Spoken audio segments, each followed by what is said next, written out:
1.5 turbo, 7-speed DCT and an MG badge on the nose. Is the MG HS the most overlooked C-segment SUV right now?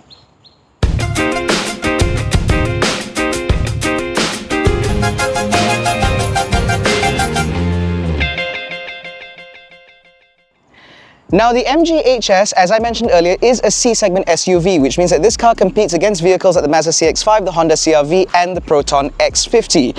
And like one of those other cars, it is also powered by a 1.5-litre turbocharged engine, but this is turbocharged. Now, that power is sent to the front wheels via a 7-speed dual-clutch automatic gearbox. Now, in terms of power outputs and torque outputs, they are broadly similar to what you'd expect from other vehicles within this range. But of course, being a turbocharged unit with a DCT, it does mean that there is a lot more torque and it's a lot more explosive off the line, but we'll touch on that a little bit later. Now, the front of the MG HS wears the corporate design that we've seen before from MG, first exemplified from the MG5 and also somewhat seen from the electric vehicles like the MG4 and the MG ZS. So for example, you get this large hexagonal downturn grille, which if you squint looks a little bit like an Aston Martin, if just bigger, which incorporates a grille design which they call the digital flame. I suspect that has something to do with these lines that are not quite straight. But I do think that it does look quite imposing, and I do quite like the big MG badge up front. Now, either side you will find a set of full LED headlights replete with automatic high beam. Now, while the indicators on this car are LED, they are not of the scrolling variety, but that's fine. But what is worth pointing out is the fact they're not here, they are here. These vertically oriented thingies here are the indicators. Now, they don't double up as daytime running lights or they don't double up as fog lights, they are just the indicators. Now, I think that is an interesting choice and I don't find it offensive, it's just a bit odd. Now, as we move down the side, rolling stock on this car is handled by a set of 18-inch alloy wheels wrapped in Goodyear Efficient Grip Performance tires. Now, this is an important factor to consider because naturally you want efficient grip because it reduces rolling resistance and therefore optimizes fuel economy, but you still want decent performance because this is ultimately a turbocharged C-segment SUV, and so you want tires that will be able to perform in the wet and dry and also when the mood takes you, and I do think that this is a pretty decent pairing of rubber for this car. I will also point out the fact that the 18-inch alloy wheels are dual tone with a diamond cut finish as well as red brake calipers because MG fashions itself a performance brand, even on their family SUVs. Now, moving further down the side, you will find lashings of chrome, not only on the door handles, but also around the window surrounds, which I think does sort of break up the metalwork back here. And that is an important factor to consider because one of the main challenges I have with the side profile of this car are the wheels. It's not the design, nor is it the size, because vehicles like the Kia Sportage, for example, also use 18-inch alloy wheels. It's just that the overall diameter compared to the metalwork of the car makes it look under-wheeled. Now, this is something that has plagued Chinese car makers for quite some time, and it's only the latest generation of vehicles where they seem to have understood that people don't like this look outside of China. So there is that one sort of callback to the fact that this is a Chinese car from one generation earlier. But as I'll explain later in this video, that is not a bad thing. Now, the rear of the HS sees quite a few features that I do quite like. Firstly, we have real exhaust exits. I mean, the exhausts are tiny little nozzles down there, but the exhaust exits themselves are real. There are also full LED tail lights here, again, replete with LED indicators and reverse lights, and you also have this very interesting signature for the positioning lamps, which I think does make this car look quite smart. You get the MG badge here, you get a rear diffuser-like element down here, and overall, this does look quite good. Except for one particular issue that I have with a lot of Chinese car makers, and that is over-badging. Now, we have MG here, and we have HS here. That's enough. Brit Dynamic, this car was developed in China, and iSmart, this is an app. This is the app that controls the car. Why do I need a badge on my car for the app? That's a bit like Mercedes putting Mercedes Me Connect on the side of the car, or Proton putting EMAS on the side of an EMAS 7. Like, I know, I get it. Anyway, behind the tailgate, however, there are lashings of space. Now, the thing I like about this is it's not just that it's big, because this is decently large enough for a C-segment SUV should you have 5 people's worth of luggage back here. But what I like about it is that it is intelligent. So for example, this boot floor is leveled in such a way that there is no lip when you're taking things in and out, and of course if you fold the rear seats flat 60/40, there is no lip there either, which means that it's very easy to make full use of the capacity in this car. But the devil is in the details, because firstly, this parcel shelf, for example, it retracts slowly. I've driven luxury cars 3 times more expensive than this, and they have parcel shelves that just slap towards the back. And then there is what's going on underneath the boot floor. Because if I lift the boot floor here, there is actually a plastic sort of space underneath where you can hide some items out of the way. On top of that, they've even engineered a hook which holds this up. Which means that if you're trying to access or load stuff into the back of the car, you don't even have to faff about holding this thing in place, which I think is fantastic. And as I'm sure you may have already noticed, we actually have a bag in the back here already, which means that, again, this is sturdy enough to hold it in place. Best of all is, if I remove this piece of plastic, you will find the space underneath where the spare tire was supposed to be. Instead, there is a tire inflator kit. Now, I'm in 2 minds about this, because on the one hand this makes this the same as a Toyota Vios, but on the other hand there is now a lot more space underneath this as well, which means that, again, if you really need to load this car up full of stuff, you can. That's great! The interior of the HS is also quite deceptive, because this car may not appear to be very large, even though dimensionally it's actually not far off what you'd get from like a Kia Sportage or a CX-5, but this interior is deceptively high quality. For example, if I start with the seats, these are 2-piece sport seats replete with very, very pronounced side bolsters and manual lumbar for the driver. Even the passenger seat is powered, and not only do you get red stitching over black leather, you even get this sort of microfiber material up here on the wings, which I think is just a really interesting attention to detail, but I would have preferred that material sort of a bit further down. But anyway, you still have very good under-thigh support, and all of this is nice and squidgy. Like, these seats actually have a lot of give to them, which is surprising, again, for the amount of money they're asking for. The dash front, for example, is soft touch on the top and stitched faux leatherette on the front. Same goes for the doors. Soft touch, stitched leatherette. Lots of stitching, in fact. On top of that, there is even ambient lighting in this car, which I think is, again, very interesting, although I've just set it to red because since all the interior stitching is red, I'm that kind of person. Now, beyond that, beyond the material quality, which stretches all the way down to the center console, it also goes into other factors as well. So for example, we have a bank of buttons here which have shortcut controls for the infotainment system. And these buttons feel surprisingly good for the money. Not quite Mazda level, but good nonetheless.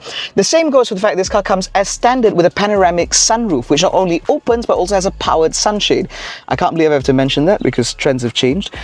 And then there's the steering wheel itself, which has these really funky and quite chunky paddle shifters to manipulate the gearbox. And the adjustment in this car is also quite impressive for what it is. And so to me, everything in here is quite positive. Now, going on to the more practical aspects of things, the central infotainment display, for example, is a pop-up unit, and it does sit quite close to the driver, which means that if I'm sat in my driving position, I can actually reach most of the things on the screen, at least up to this point, without having to stretch. That's great. I also have a digital instrument cluster up ahead of me, which I will admit that the graphics are kind of gimmicky, but at least you can get all the information that you want at a glance, and all the icons are nice and large, and so it's very easy for you to pay attention to things like your fuel gauge. Now, as we move further down, there are a couple of USB-A ports as well as a 12-volt socket behind this sort of coverable panel, which is nice. You get buttons down here on either side for your hazard lights, your mode switch, as well as your 360-degree camera, and then on this side, rather oddly, is the button for the powered tailgate, which I would normally expect to find here, but okay.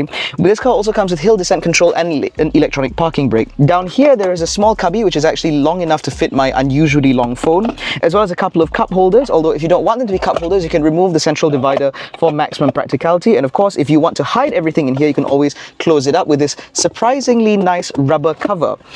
Further back, there is an armrest which is not that big, but it is cooled, which means that you can actually put drinks in here, or like a couple of oranges, and it should stay quite cool. On top of that, this is very solidly built, which is good because you can also extend it as an armrest. Now, in terms of the things I don't like in here, it's the fact that there's a lot of attention to detail being paid to lots of things. So the ergonomics in this car are great, a lot of the tactility in this car is great, but then there are just some small things that they overlook. So for example, this glove box, soft, damped, nice, plastic lined, not so nice. The speakers, Very nice. But they are also in the A pillar, which means that my view out to this corner is now a little bit impeded. And then there is the fact that the start-stop button, this is very minor, the start-stop button is up here. Now, I don't know about you, but with cars with push-start buttons, I generally look for the button on the left side of the steering wheel, either here or here. So I have gotten into this car several times now and just gone, where is the... oh, it's here. Now, on the infotainment system, this car does offer Apple CarPlay and Android Auto, both of which can be used with wired or wireless connections, I think, because as far as I can tell, it works wirelessly for the iPhone, but not wirelessly for my Android, but I don't like wireless anyway, so that's just a me thing. Now, in terms of the interface, I do think that it's decent enough to use. It's not the most responsive thing in the world. There is a little bit of input lag from when I press a button to when the screen actually reacts, but when it does react decently well enough. And more importantly, when you have Apple CarPlay or Android Auto running, it runs quite faithfully, and so I haven't really had issues with this, except for one instance where while I was driving it appeared to reboot by itself, but then it just sort of came back and returned to Android Auto, and so that's not really that big of a deal, so whatever. The other thing that I have issue with is actually this central rear view mirror, because while this is an electrochromatic item, it does reveal one issue with this car, and that has to do with rearward visibility. Now, because the rear windscreen is quite small, and also because these seat backs are quite wide, it actually impedes the view out the rear. So that is a slight irritation, but at least it is an electrochromic mirror, which cannot be said for some more expensive cars from other Chinese brands. Yes, I'm looking at you, BYD. Now, the deception continues in the back of the HS, because once again, all the materials here are very nice. Soft plastic up here, stitched faux leather down here, and then some scratchy plastic over here. But that's fine, because these are areas that you will kick. They need to be durable. Now, I'm about 170 centimeters, and so with the front seat set up in my driving position, as you can see, I have a huge amount of knee room and a pretty decent amount of headroom, despite, again, that standard fit panoramic sunroof with the electric sun blind, which means that life back here is not so bad. The only trouble is I've noticed that this rear seat bench appears to be mounted quite low. I would have preferred this either more angled or higher, because as you can see with my feet sort of set up like this, I don't have that much in terms of under thigh support, although I can of course just stretch out underneath the seat in front of me because they are mounted relatively high. Now, because the floor of this car is generally quite high, that also means that the central tunnel is quite minimal, which means that if you do have 5 passengers sat in the car or 3 abreast in the rear, there is somewhere for the central passenger to put their feet. On top of that, this car is actually not that narrow, which means that the central seat is surprisingly wide, despite the fact that these 2 outer seats are very well scalloped. Now, other amenities include airplane style seat back pockets, which is again a surprisingly high quality inclusion, a couple of crotch coolers. Yes, they are crotch coolers because they are about the same height as my shin. There are a couple of USB-A ports, which is unfortunate because I would have preferred USB-C, but there are decently sized door pockets, and there is a deployable center armrest here, which, although it flops like that, it does reveal a felt lined cubby down here, as well as a couple of cup holders, and the motion of these is very impressive, so just be careful with the way you put this down. I also like, again, the attention to detail, because all the panels back here that you can see on the door cards and even here on the center console is stitched with faux leather. Red stitching here, red stitching here. You still get the same sort of brushed metal material that we saw in the front, which looks surprisingly upmarket, and it's a degree of consistency that you don't see even in Japanese car makers. And so these are sort of things that I just like a lot. Now, there are ISOFIX mounts back here, which means that you should be able to fit a child seat without too much issue. However, the doors do not open as wide as I would like, which means that a bulky rear-facing child seat might be a bit of a challenge. On top of that, because these seats are single-piece sport seats, at least the backrest is single piece, it might mean that there will be some brushing against the back of the seat if you put a bulky rear-facing child seat. You also cannot put a child seat in the front seat because there's no ISOFIX tethers there, which means that in terms of overall flexibility on how you want to set up this cabin, it is somewhat limited. Now, all that aside, the MG HS thus far appears to be a very consummate family car. It seems that a special attention was paid to ensure that certain details, the things that matter to buyers like that, were cared for. Attention was lavished upon them, and so they were executed properly. But the thing is, there are lots of other family SUVs, but MG's unique selling point is that they are a 100-year-old British iconic performance brand. So the question now is, does any of that sanitary history translate to the experience behind the wheel? Now, I've just found something out about the HS interior that I'm not a big fan of. there's nowhere for me to put my sunglasses, so now this has to sort of live in a cup holder. Now, the thing about the MG HS is that, as I mentioned earlier, this is ultimately a family car, which means that its primary priority ought to be to function as a family car. And I think that, judging by that interior walk around that we just did, it's quite clear that this should, in theory, function very well as a family car. But of course, MG as a brand is one that is meant to appeal to the individual in all of us, the people who want to stand out and the people who have slightly different priorities than everybody else. And so there has to then be a little bit of driving magic in this car. Now, on the surface, it might not seem like such, because this is ultimately a 1.5 litre 4-cylinder turbocharged with a 7-speed DCT, a recipe very similar to that of the PROTON X70, as well as various other vehicles from various Chinese marques. And so again, you wouldn't immediately assume that. However, having spent quite a bit of time in this MG HS, including driving it all the way to Ipoh and back, I can say that that's not really the case. This car actually has a bit of a driving spirit to it. It's got a primary ride that is not as soft as you might initially expect, and so you have excellent body control, which is again not what you'd expect from a vehicle of this size or of this nature. And then the secondary ride in this car, when it actually hits bumps and stuff like that, it's not as harsh as you might expect for a driver-focused vehicle, but it's also not as soft as you'd expect from a Chinese crossover. And so all in all, it does seem to present itself quite well. But what I think has surprised me more than anything else is the powertrain, because this 1.5 litre 7-speed dual clutch combination is obviously one that we have seen many times before in many different applications by many different brands. But of course, this is the first time we are seeing this application from MG. And so with my expectations set to what we've seen before from other Chinese brands, I didn't expect this engine to impress me as much as it does. Because firstly, the power delivery in this car is incredibly punchy. Now, normally with these downsized engines, they tend to be a bit wheezy, but that's not the case in this at all. There is a nice healthy dollop of torque from a relatively low RPM, and it sticks with you all the way to about 3,500–4,000 RPM, which means that you have plenty of shove when you need it. Additionally, I find that the DCT in this car is decently fast to react in terms of being able to swap cogs quickly based on driver input should you need a sudden burst of speed, for example, or if you're just trying to slow back down after an overtake. The gearbox kind of understands what it needs to do very quickly. I also appreciate the fact that when you change the modes in this car, it doesn't announce itself like it would in a Cherry or a J-Coupe. But anyway, as a result, I find that being from the driving, or rather sat in the driver's seat, this is a very positive experience. I have a good amount of support, I have a good amount of lumbar, which is surprising, and the refinement in this car is also very impressive. Even at motorway cruising speeds, or higher than in fact, there isn't really that much noise to report. This engine quietens down quite nicely, and in terms of wind noise, it's also very well suppressed until you breach, let's just say, illegal levels of speed. Only at that point is there like a very mild whistle that makes itself apparent that comes in from about the A-pillars. But the thing is, basically, by the time you've heard that, you're doing speeds you shouldn't anyway, so it doesn't really matter to most of us.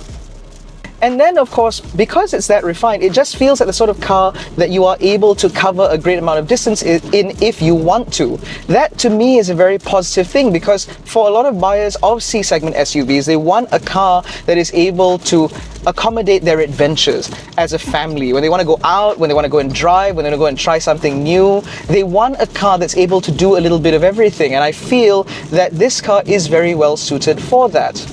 Now, on that note, that then brings me on to safety, because this car is quite comprehensively equipped. So you get basically level 2 semi-autonomy just without a retina monitoring system, which I think is great because I've mostly found those to be very irritating. So what that means is you have autonomous emergency braking, you have adaptive cruise control, lane centering, lane keep assist, blind spot monitoring, a great 360-degree camera, and those are sort of all the ones that you have when you have a family car like this, and I think the HS ticks all those boxes. However, there are some irritations for me to touch on, and I feel that these are things that may be pertinent to potential buyers. The first off is the fuel economy, because unfortunately the fuel economy in this car is not stellar. Much like the side profile design of this car, it feels to sort of harken back to old school previous generation Chinese cars where the internal combustion motors were willfully inefficient.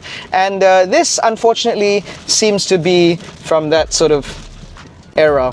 So while we've been driving this car around, both over the long distance drive as well as quite a bit of motorway driving in fact, this car is doing on a combined cycle about 11 and a bit litres to the 100.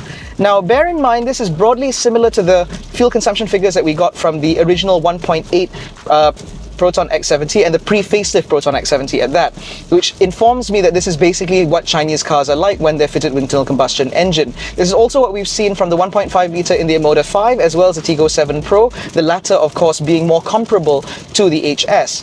However, when you're just driving on, say, an open motorway run, this car will happily do about 8.2, 8.5 litres to the 100 when driven between 110 and 120 kilometers an hour indicated speed. And so to me, that still feels a little thirsty, yes, but it's still acceptable. The other thing has to do with the English. Now, not the English as in the country, but the English that's being employed in this car. Now, MG is very vocal about the fact that they are a British brand and they talk endlessly about their British heritage. And so I would expect to find flawless English in this car, but that is not the case. The MG HS is no different from what we've seen from other cars from mainland China in that regard. And so to me, it is slightly disappointing because the rest of the execution of this cabin and this experience is very, very polished. And so when you have a presentation that is this well put together, well crafted, well curated, it just bothers me that there are small things that they would overlook. For example, the adaptive cruise control in this car is perhaps one of the best I've ever seen from a Chinese car maker. Clearly evidence of the cooperation between SAIC as well as their various partner brands like Volkswagen and GM in China. They've learned something from there and applied it to their own cars. So when I have this nice interior, this nice experience, I feel like I get even more irritated when they miss out on the small stuff. But the fact that I am whinging about this at all underscores the fact that when it comes to the HS, the compromises are small. This is a very, very well put together car, something that I think a lot of people will be quite happy to live with on a day-to-day basis. It is very punchy, surprisingly good to drive, really refined and thoughtfully practical. And so that does mean that we at Malaysian Motoring would happily recommend this car to anyone who's looking within this market. Of course, there are many who will argue that for the price that this car is commanding, it's not exactly the most value-driven proposition. But I would also argue the fact that this is perhaps one of the best examples of a Chinese car that we've seen so far. It's very well put together, it's very thoughtful, etc. All the stuff that I've said earlier. However, if you'd rather go with a slightly more traditional brand, naturally, you could get into a Honda HR-V for about this money. But of course, that car is one segment smaller, and so there are some practical compromises there. And of course, if you'd rather just be more mainstream and more in with the crowd, we would also recommend taking a look at the PROTON X70, which is a car that I rate very highly on the basis that it has become a very polished package over time. And so now it is a car that I can recommend without hesitation. But ultimately, if you're looking for a C-segment SUV that stands out, that is more refined and more polished than other vehicles coming in from mainland China, then I think the MG HS is a fantastic car and it's certainly worth consideration within the segment. In any case, that concludes our review of the 2025 MG HS. If you enjoyed this video, please give it a thumbs up, subscribe to the channel, hit the little bell icon to notify every time we make a new upload. Don't forget to follow us on Facebook, Twitter, and Instagram, and TikTok. All the links are in the description below. Thank you so much for watching. We'll catch you in the next one. Take care, stay safe, and jangan bodoh.